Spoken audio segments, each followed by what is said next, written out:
أعوذ بالله السميع العليم من الشيطان الرجيم. الله عز وجل يقول: ولا يضربن بأرجلهن.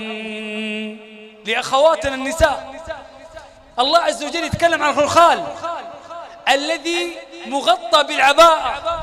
ولا يضربن بأرجلهن ليعلم ما يخفين من زينتهن.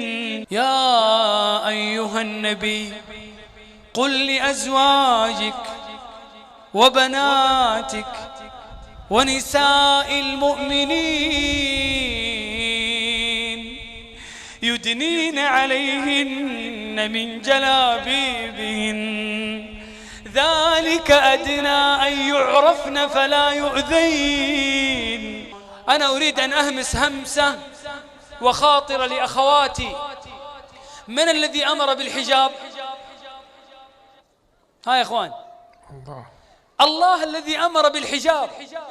الله عز وجل أمر أن تغطي شعرك، الله عز وجل أمر أن تغطي وجهك. بالله تأملوا معي هذه الآية. الله عز وجل يقول: ولا يضربن بأرجلهن. لأخواتنا النساء، الله عز وجل يتكلم عن الخلخال الذي مغطى بالعباءة. ولا يضربن بأرجلهن ليعلم ما يخفين من زينتهن. يعني المرأة اللي لابسة خلخال ما يجوز انها تمشي وتطلع صوت بسبب خلخالها حتى ما تفتن المسلمين. طب كيف التي والكعب طيب تبرز مفاتنها وتبرز أحبابي في الله خدودها ووجهها أمام الناس والناس كلهم ينظرون إليها؟ إن الذين فتنوا المؤمنين والمؤمنات ثم لم يتوبوا فلهم عذاب جهنم ولهم عذاب الحريق.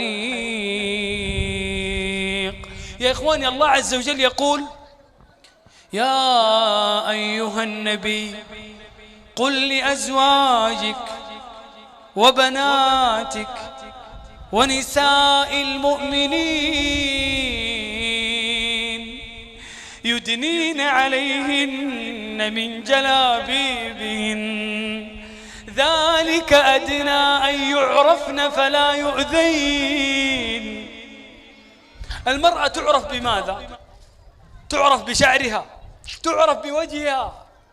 ذلك أدنى أن يعرفن فلا يؤذين